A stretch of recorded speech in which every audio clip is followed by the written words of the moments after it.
अस्सलाम वालेकुम 12th class के बच्चों, आप कैसे हैं?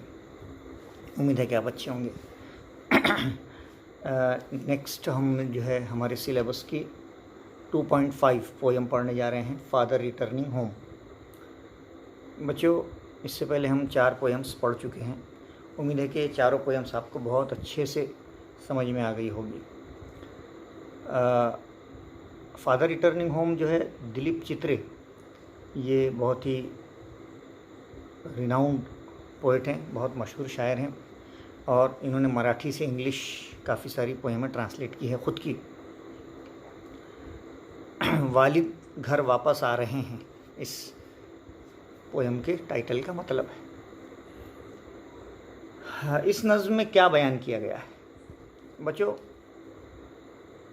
इस नज़्म में दिलीप चित्रे के वालिद को उन्होंने एक अलामत के तौर पे बताया है और यहाँ हर वो वालिद का ज़िक्र किया गया है जब वो अपने काम करके घर लौटते हैं। लेकिन 2 तरह की फैमिलीज़ होती हैं।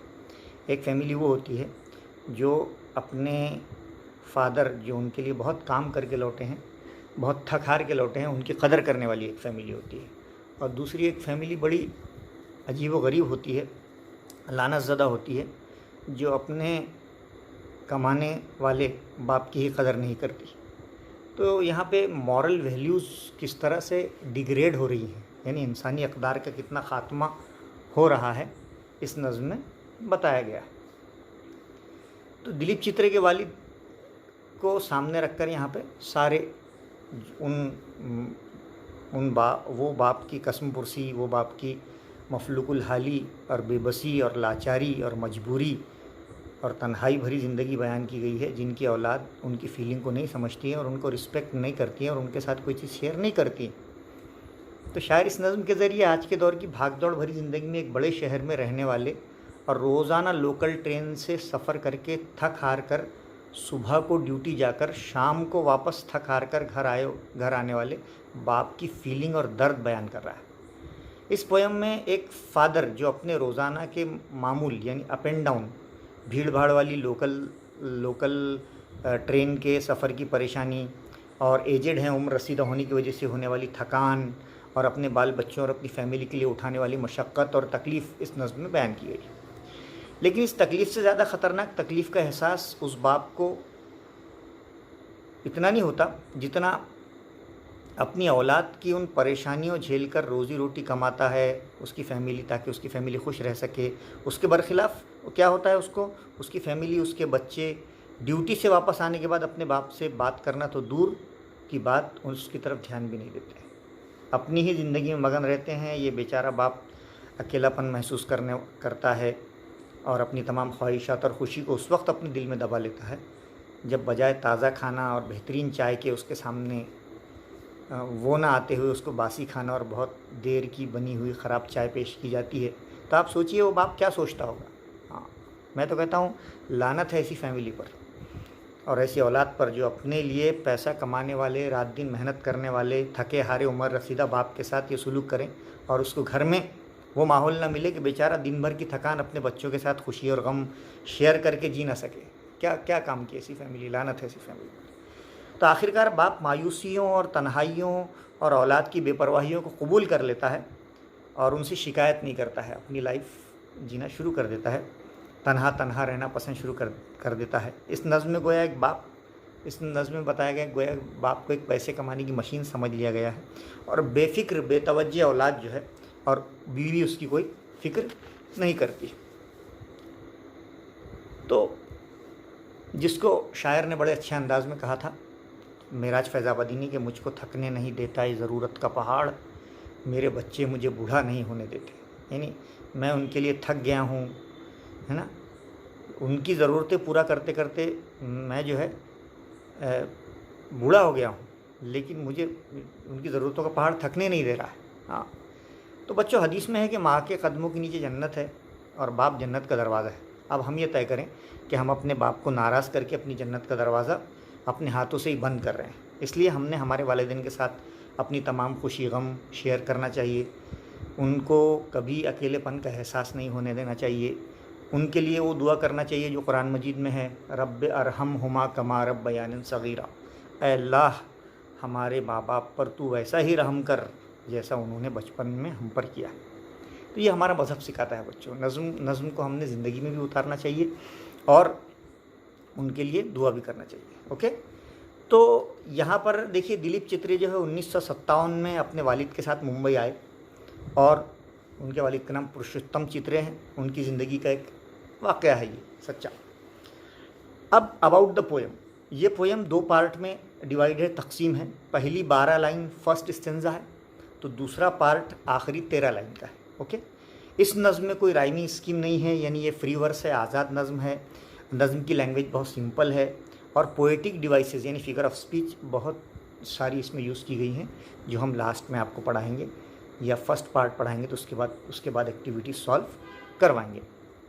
तो बच्चों पहले पार्ट में जो है वो फादर की रोज़ाना का सफ़र, रोज़ाना उनका घर से ड्यूटी जाना, वापस आना और उस दौरान उठाई जाने वाली परेशानियाँ वो बयान किया गया है। और सेकेंड पार्ट में फादर के घर पहुंचकर शुरू होने वाली परेशानियाँ, उनकी तन्हाई, उनकी लोनलीनेस, उनकी नाकदरी, है ना, ये सब बयान की गई है।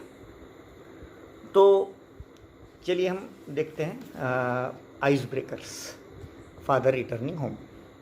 This is an important poem as far as examination point of view is concern. Okay, अभी तक आपने हमारे वीडियोस देखे, उम्मीद है कि आपको अच्छे लगे होंगे और आप उससे पढ़ाई कर रहे होंगे और उससे फ़ायदा हासिल कर रहे होंगे। हमारा मकसद ये है कि आप सारे वीडियोस से फ़ायदा हासिल करें। हमारे चैनल को आप सब्सक्राइब कीजिए, अपने ज़्यादा से ज़्यादा दोस्तों को, रिश्तेदारों को शेयर कीजिए। इसलिए नहीं कि हमको आपके लाइक चाहिए, बल्कि इसलिए कि महाराष्ट्र का कोई बच्चा या बच्ची उर्दू मीडियम का इन अच्छे वीडियोज़ से, है ना, और एक अच्छी तालीम से, है ना, जो हम आपको दे रहे हैं, इससे महजूज़ हो और महरूम ना रहे। ओके, तो ये ऑटोबायोग्राफिकल पोएम है ना, जिसमें ऑटोबायोग्राफी बयान की गई है, सवानेह बयान की गई है। ओके, चलिए आइस ब्रेकर में देखते हैं। This poem is taken from a travelling in a cage, एक किताब है। यहाँ पे शायर पोर्ट्रेट बयान कर रहा है सबर्बन कम्यूटर, यानी बड़े शहरों में जो कम्यूटर कहते हैं, दिन रात जो है रोज़ाना सफ़र करते हैं जो लोग, है ना, और नौकरी की खातिर, उनको कम्यूटर्स कहते हैं।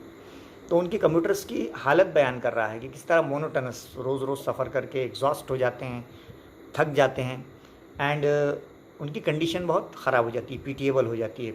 और उसमें और पीटीएबल कब हो जाते हैं, जब उनके चिल्ड्रन रिफ्यूज़ कर देते हैं उनकी जॉयज़ और उनके सॉरोज़ उनसे शेयर करना, और वो हार्ड वर्किंग फादर जो है ऐसे में आखिर में मजबूर होकर तनहा रहना शुरू कर देता है। ओके, चलिए देखिए ice breaker. Discuss with your partner the difficulties that you face while commuting to and fro from the college by the public transport, है ना। तो अपने पार्टनर से डिफ़िकल्टीज़ डिस्कस कीजिए कि जब आप कॉलेज के लिए डेली आते हैं तो आप कौन कौन सी डिफ़िकल्टीज़ आपको होती है।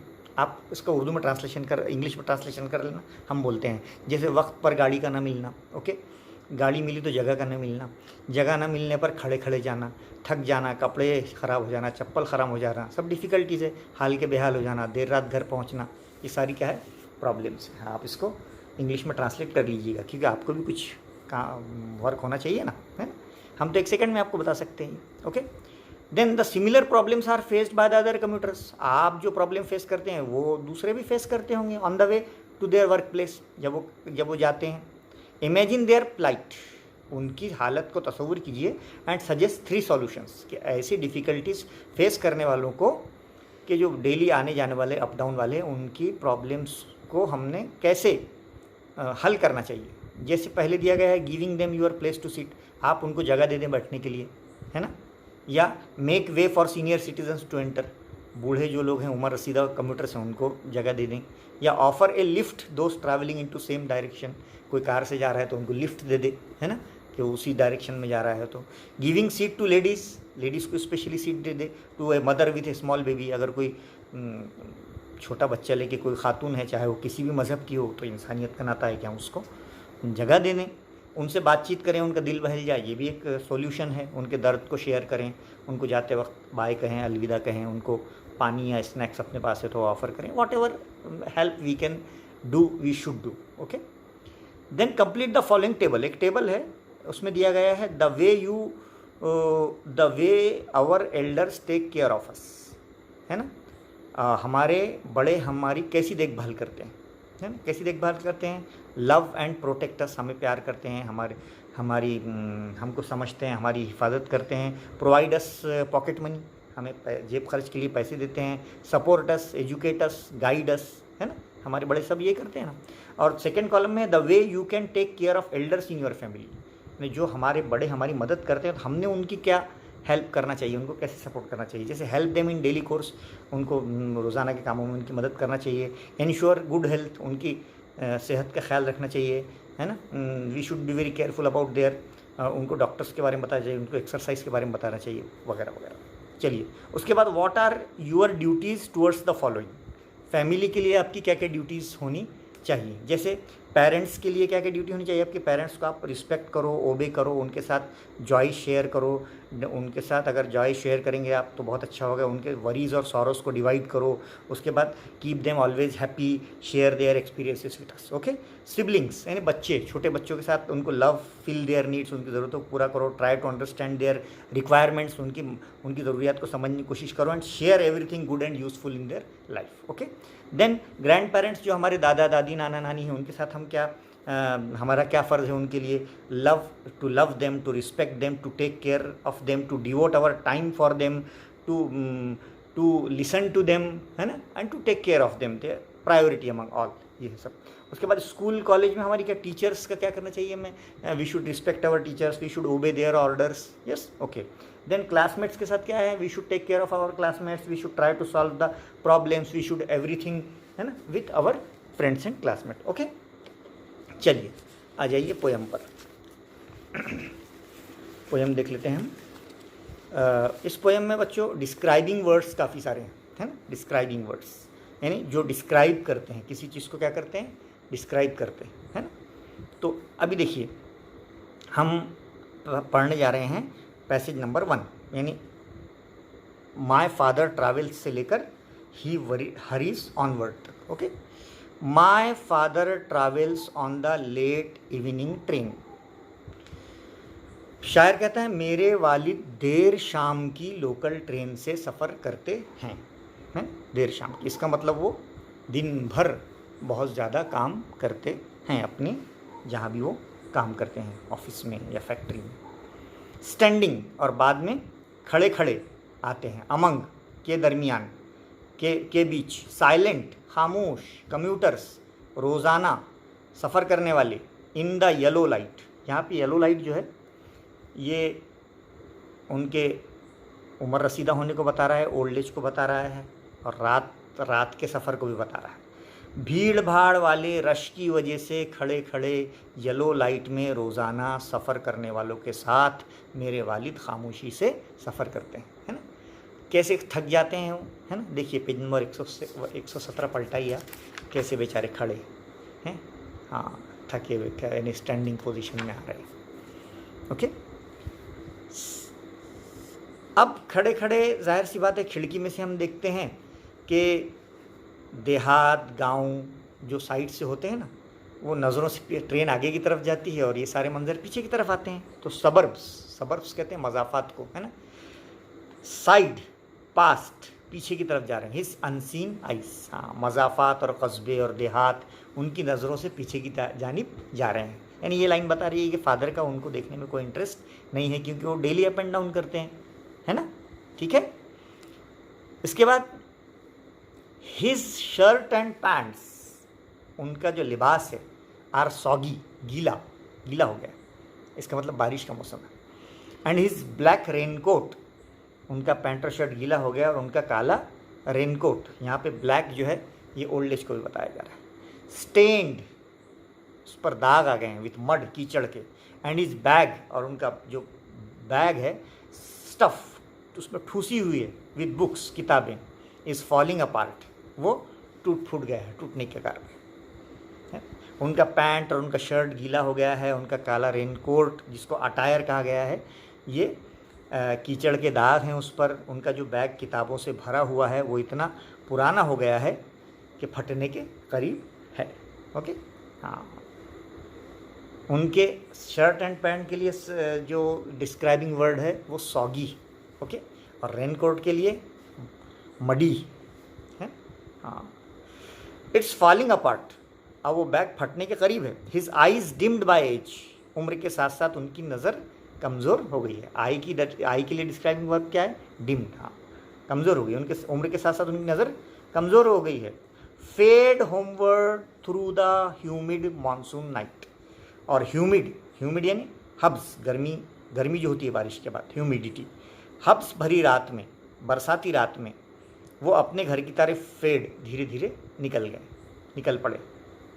ठीक है, तो उनके आईज़ के लिए डिस्क्राइबिंग वर्ड क्या है? डिम्ड, धुंधली, उनकी नज़र धुंधली हो गई। और हब्स भरी बरसाती रात में वो अपने घर की जानिब निकल पड़े हैं। Now I can see him, शायर कहता है अब मैं उन्हें देख सकता हूँ। गेटिंग, उतरते हुए, उतरते हुए ऑफ द ट्रेन, शायर कहता है अभी मैं मेरे वालिद को ट्रेन से उतरते हुए देख सकता हूँ। हाँ, लाइक सिमिली, है ना, जैसे, और वो ऐसे उतर रहे हैं जैसे word dropped from a long sentence, जैसे कोई लफ्ज़ किसी बड़े जुमले से नीचे गिरता हो। मुराद वो लफ्ज़ जिसकी जुमले में कोई अहमियत नहीं है ना। हाँ, ऐसा लग रहा है फादर है नहीं है, वो ट्रेन में इतना रश है कि फ़ादर की उसमें कोई हैसियत नहीं है, वो उतर रहे हैं तब भी उनको कोई पूछ नहीं रहा है। ये उनकी बेबसी और मजबूरी बताई जा रही है कि वो किसी जुमले में से कोई लफ्ज़, अगर बड़े जुमले से कोई लफ्ज़ निकाल लिया जाए तो जुमले को कोई फ़र्क नहीं पड़ता है। इसी तरह फ़ादर जो है वो अप एंड डाउन कर रहे हैं, लेकिन उससे कोई फ़र्क नहीं पड़ रहा है, उनको चाहने वाले बिल्कुल नहीं चाह रहे हैं।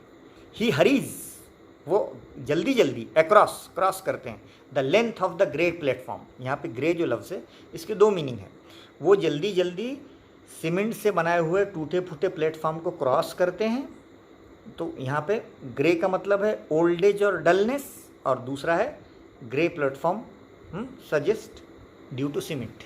ओके, तो वो जल्दी सीमेंट से बने हुए प्लेटफॉर्म को क्रॉस करते हैं। He hurries across the length of the great platform, crosses the railway line को क्रॉस करके एंटर्स द लेन, और अपने लेन जो सड़क में वो रहते हैं, जो गली में वो रहते हैं, वहाँ पर दाखिल होते हैं। एंड हिज चप्पल्स, और उनकी चप्पल्स के लिए डिस्क्राइबिंग वर्ड क्या है? स्टिकी, है ना। उनकी चप्पल कीचड़ की वजह से स्टिकी हो गई है, बहुत ही यानी चिपचिपाहट उसमें आ गई है। विथ मड, कीचड़ लग गया है। बट ही हरीड ऑनवर्ड, उनकी चप्पल कीचड़ से भरी हुई है लेकिन फिर भी वो तेज़ी से आगे बढ़ रहे हैं। ओके, यहाँ पे जो है काफ़ी सारे आइडियाज़ हमने ये देखे हैं कि फ़ादर जो है पैसे कमाते हैं लेकिन वो ख़ुद के लिए कोई चीज़ नहीं लेते, है ना। उनका बैग पुराना है, उनके कपड़े, उनकी चप्पल, ये सब चीज़ ये बता रही है कि फ़ादर को जो है ख़ुद के लिए कोई इतनी वो क्या कहते हैं उसको, डिफ़िकल्टीज़ वो ख़ुद फेस करते हैं, बट अपनी फैमिली को बहुत ज़्यादा क्या करते हैं, आराम से रखते हैं। तो बच्चों, पहला पार्ट हमने पढ़ा है पोएम का। अब इस पोएम के पहले पार्ट को हम एक्टिविटीज़ देख लेते हैं। ओके, सेकंड पार्ट हम एक्टिविटीज़ के बाद पढ़ेंगे अगले वीडियो में। अब यहाँ पे ग्लोबल अंडरस्टैंडिंग में पहला सवाल है, लिस्ट, फहरिस्त बताइए द डिफ़िकल्टीज़, उन परेशानियों की faced by the father in the extract. पहले स्टेंजा में फादर को कौन कौन सी परेशानियों का सामना करना पड़ा है। Number 1, the father is returning late in the day, yes, है ना, हाँ, बहुत लेट आ रहे हैं। He has to stand the entire trip home, है ना, he was standing among the commuters, खड़े हैं, लेट आ रहे हैं, ये पहला प्रॉब्लम, और बहुत देर तक खड़े हैं, दूसरा problem. He is in a wet clothes, है ना, कपड़े उनके गीले हैं, फॉर ए लॉन्ग टाइम, बहुत दिनों से, टिल ही रीच होम, जब तक घर पहुँचेंगे कपड़े गीले रहेंगे, ये एक प्रॉब्लम है। चौथा, his sight is weak with age, उनकी आई साइट जो है वो नज़रें कमज़ोर हो गई हैं, ये भी बताया गया है। एज की तरह ये भी एक डिफ़िकल्टी है जिसको फेस कर रहे हैं। और पाँचवा, हिज चीप फुटवेयर, हाँ, उनकी चप्पल्स, हाँ, विथ ए मडी, है ना, हाँ, जो कीचड़ लग गया है, हो सकता है वो चप्पल उनके लिए बहुत ही इनकन्वीनियंट हो, है ना, इन द मानसून, जो बेचारे रखड़ रखड़ कर चल रहे हों और बच्चों को सब दिला रहे हों, खुद कुछ नहीं ले रहे हों। तो ये 5 डिफ़िकल्टीज़ वो फेस कर रहे हैं। पहला, लेट आते हैं। दूसरा, खड़े खड़े आते हैं, कपड़े गीले हैं, नज़र कमज़ोर हो गई है और चप्पल बहुत ख़राब है जिसमें कीचड़ लगा हुआ है। Second, find the lines to prove the following facts from the poem. मंदरज झैल हकीकत, फैक्ट यानी हकीकत, किस लाइन से बयान होती है। जैसे father does not bother to buy anything, वो अपने लिए कोई चीज़ लेना नहीं चाहते, न्यू नई, for himself, and make do with old, और पुरानी से काम चलाते हैं। वर्न आउट पोजिशंस, है ना, फटे पुरानों से काम चला रहे हो। कौन सी लाइन है ना, वो बैग वाली लाइन है जिसमें किताबें भरी हुई हैं और बैग फटने के करीब है, वही लाइन है। His bag stuffed with books in falling apart, हाँ, कि उनका बैग इतना पुराना हो गया है कि तो ऐसा लगता है कि किताबें नीचे गिर जाएंगी। लाइन नंबर 6, ठीक है। A2 में इन्फरेंस इंटरप्रिटेशन एनालिसिस में आ जाइए। Given below are the ideas conveyed through the poem, है, कुछ आइडियाज़, कुछ ख्यालात इस नज़्म में बयान की गई हैं। मैच द पेयर्स, पहले है and draw the hidden meaning, और उसके लाइंस के पीछे क्या मानी छुपे हुए हैं ये आपको बताना है। तो एक बॉक्स बताया गया है। हम यहाँ पे जो नवनीत का जो डाइजेस्ट है इसका पेज नंबर 146 147 पढ़ रहे हैं, एक्सप्रेशंस और मीनिंग्स, है ना। तो पहले एक्सप्रेशन में क्या है, the father hurries home crossing railway line, है ना। फादर जो है वो परेशान होकर जल्दी जल्दी रेलवे लाइन क्रॉस करते हैं। तो इसका ये एक्सप्रेशन का मीनिंग क्या है? मीनिंग ये है कि father is eager to meet family members, जल्दी जल्दी इसलिए आ रहे हैं कि he wanted to meet his family members eagerly, जल्दी से अपने फैमिली मेम्बर से मिलना चाहते हैं। That he does not even bother about his safety, वो फैमिली, इसलिए वो खुद का भी ख्याल उसमें नहीं रख रहे हैं, फटाफट जा रहे हैं। दूसरा, suburban area visible through the train is passed unnoticed, है ना। मज़ाफ़ात, देहात वगैरह जो ट्रेन में से फटाफट पीछे जा रहा है, ट्रेन आगे जा रही है, तो फादर उसकी तरफ क्यों नहीं देख रहे हैं? Because there is hardly anything intending, interesting, कोई चीज़ उसमें इंटरेस्टिंग तो है ही नहीं in the monotonous routine journey, है ना। तो he has seen that scenes many times in his life because he is regular commuter, है ना। हाँ, कई बार देख चुके हैं। नेक्स्ट है, he is just a small word dropping from a sentence. Father को बताया गया है कि एक लंबे जुमले में एक छोटा सा लफ्ज़ है जो गिर गया है, यानी इस पर क्या बता रहा है, he has little value in the family. Little value means he is no है, he has no value in his family, है ना। वेयर हिज प्रेजेंस और absence might hardly make any difference, उनकी मौजूदगी या गैर मौजूदगी से कोई फ़र्क नहीं पड़ता है, उनकी फैमिली में अहमियत नहीं है, ये बात बताई गई। हिडन मीनिंग का क्वेश्चन है, ये आपको पेपर में आ सकता है। हिडन मीनिंग यानी लाइन के पीछे कौन से मानी छुपे हुए, ओके। हाँ, एक तो लाइन के मफहूम होता है ना, लेकिन उसके पीछे क्या बात होती है वो बयान करना है। नेक्स्ट है, he doesn't get a place in the crowded train, इतनी भीड़भाड़ वाली ट्रेन में उनको कोई जगह नहीं मिलती का मतलब क्या है? जाहिर सी बात है कि it is very uncomfortable journey. Yes, हाँ, the journey is not comfortable, कि इतना अप डाउन करना इतना आसान नहीं होता है, ठीक है। नेक्स्ट है, चलिए अगला सवाल देखिए। The poet deals with the theme of a man's estrangement, शायर यहाँ पे इंसान के एस्ट्रेंजमेंट को बयान कर रहा है। एस्ट्रेंजमेंट कहते हैं एक बेगानगी, कहते हैं उर्दू में उसको बेगाना कहते हैं। बेगाना यानी खुद के ही घर में अगर इंसान को कोई वैल्यू ना दी जाए, है ना, जाहिर सी बात है वो अपने घर में भी बेघर। From a man made world, दुनिया में, दुनिया की भाग दौड़ में किसी के लिए किसी को कोई वक्त नहीं है। तो analyse it with the help of the extract, इसको एक्सट्रैक्ट की मदद से हमको सॉल्व करना। जैसे there are 2 scenarios in the poem, हमने आपको पहले बताया नज़्म में 2 सीन हैं।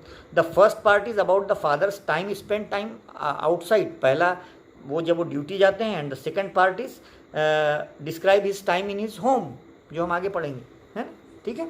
The first line says he is travelling on to evening train. पहली लाइन बता रही है कि वो शाम की ट्रेन से आते हैं। The Mumbai local trains are famously crowded and but among the crowds he did not speak to a fellow passenger. इतनी भीड़ में वो किसी से बात इसलिए नहीं करते कि वो थके आ रहे हैं। He stand silently through the commuting journey, है ना। वो खामोशी से खड़े हैं टिल ही गेट डाउन, जब तक वो उतर जाते हैं। He does not take leave of any friend, और वो किसी को अलविदा भी नहीं कहते हैं। No one wants to him, और कोई उसके हाथ इसलिए नहीं हिलाता है कि सब एक दूसरे में बिजी होते हैं। Among the crowd he is alone, और इतनी भीड़ में भी वो खुद को तन्हा तन्हा महसूस करते हैं। पर्सनल स्टोन में कोई भी क्वेश्चन आ सकता है। Right A note on the hard work faced by parents on the family. अच्छा क्वेश्चन है कि आपकी फैमिली के लिए आपके पेरेंट्स ने क्या हार्ड वर्क किया है ना। आवर पेरेंट्स लव अस, है ना। For a moment we are born, जब से हम पैदा हुए, जब से वो प्यार करते हैं हमसे। They watch us, grow up us and give us everything they can, है ना। They try to fulfil our wishes to the maximum extent possible. They work hard, the father works outside, the mother works in the home, and they both father and mother spend their time and energy and they spend their money and resources on us, है ना। those children should realize that our parents are very valuable asset for us, okay। the children should realize that their parents do much for them, so we must not take their sacrifices in vain, है ना। we should be very careful about them, that they are spending everything for us, so it is our first duty to obey their orders, to love our parents and to look after them, and when they grow old especially we should take care of them, we should take care of themselves, because our Quran says that Rabbi arhamhuma kama rabbayanan saghira, yes, कि ओ God, ओ अल्लाह, उन पर वैसा ही रहम कर जैसा कि उन्होंने हम पर किया है। नेक्स्ट है पोएटिक डिवाइस में इस नज़्म में कौन कौन सी लाइन ऐसी है जो फिगर्स ऑफ स्पीच के लिए आ सकती है। ठीक है, देखिए एक लाइन गई, आपने देखना, like a word dropping from a long sentence, है ना, कि वो फादर की कंडीशन ये हो गई है कि वो इसी बड़े जुमले में आए एक लफ्ज़ की तरह नीचे गिर गए। मतलब यहाँ पे है कि father getting off the train is compare to a word dropped unnoticed as many other words are there, कि जैसे वो ट्रेन से उतर रहे हैं तो ऐसा लग रहा है जैसे कोई बहुत बड़े सेंटेंस से एक लफ्ज़ गिर गया हो। तो उनके ट्रेन से उतरने को उनके बड़े जुमले के लफ्ज़ के गिरने से गोया तशबीह दी गई, और सिमिली उसे कहते हैं तशबीह को। इसको बोलेंगे हम शॉर्ट में मैच्ड कंपैरिजन, है ना। क्या बोलेंगे इसकी डेफिनेशन? मैच्ड कंपैरिजन, जिसमें लाइक और एज आता है। दूसरा एलिट्रेशन की तो काफ़ी सारी लाइन्स हैं। My father travels on the late evening train, the sound T is repeated, है ना, ट्रैवल्स एंड ट्रेन, है कि नहीं है? हाँ, तो क्या लिखेंगे? टी इज़ रिपीटेड प्लीजिंगली, बस इतना लिख दीजिए। Alliteration is equal to T is repeated pleasingly. जो भी वर्ड रिपीट हुआ, किसी में अगर एस हुआ, जैसे दूसरा है suburb slide past his unseeing eyes, S 3 बार आ गया, सबर्ब स्लाइड, है ना, 2 बार आ गया ना, तो लाइन नंबर 3 में तो sound of S is repeated pleasingly. Okay, repetition भी आया इस लाइन में, यानी एक ही लफ्ज़ अगर एक लाइन में 2 बार आ जाए तो वो कौन सी लाइन है? He hurries is repeated in line number 10 and 12। Line number 10 और 12 में देखिए ही हरीज जो है वो डबल है। ये देखिए, he hurries across the length of the grey platform, है ना, और he hurries across the and his chappals are sticky with mud but he hurries onward. 2 बार आ गया ना, हरीड, तो ये रिपीटेशन है लाइन नंबर 10 और 12 में। ये बता रहा है कि जल्दी से लॉन्ग वर्क के बाद फादर जल्दी घर जा रहे हैं। उसके बाद है find out the examples of transferred epithetic, वो है क्या बोलना चाहिए, फिगर्स ऑफ स्पीच है, जिसमें suburb slide past his unseeing eyes, ये अनसीइंग जो है इट ट्रांसफर्ड टू आइज, ना देखी हुई आँखें। So the eyes are seeing, आँखों का ताल्लुक देखने से होता है, but his mind is not registering any sight. आँखें तो देख रही हैं बट उनके माइंड में ये नहीं आ रहा है कि क्या जा रहा है। So the quality of not seeing is given to the eyes, and actually the quality of eyes is seeing, but here unseeing बयान किया जा रहा है जो नहीं है, तो इसको ट्रांसफर्ड एपिथेट कहते हैं। पोएटिक क्रिएटिविटी में क्या है? Compose A line on distance, कोई एक लाइन बनाइए आप शायरी की, जैसे यहाँ पे फासले पर कोई लाइन बनाइए, जैसे I travel for an hour to work and hour back, this is the exact distance of the track between myself and the people home to go in a place called home. कोई भी distance एक लफ्ज़ दे देंगे आपको paper में, उससे आप एक आधी लाइन बनाओ। जैसे अगर डिस्टेंस दे दिया तो आप लिख सकते हैं नाउ-ए-डेज़ कोविड-19 corona is spreading all over the world, we should take a social distance, है ना, फ्रॉम ईच अदर। ओके, ऐसा डिस्टेंस से कुछ भी बना सकते हैं। तो उम्मीद है कि बच्चों आपको फर्स्ट जो पोयम का स्टैंजा है वो समझ में आ गया होगा। यहाँ पे हमने आपको पूरा एक्सप्लेन कर दिया है।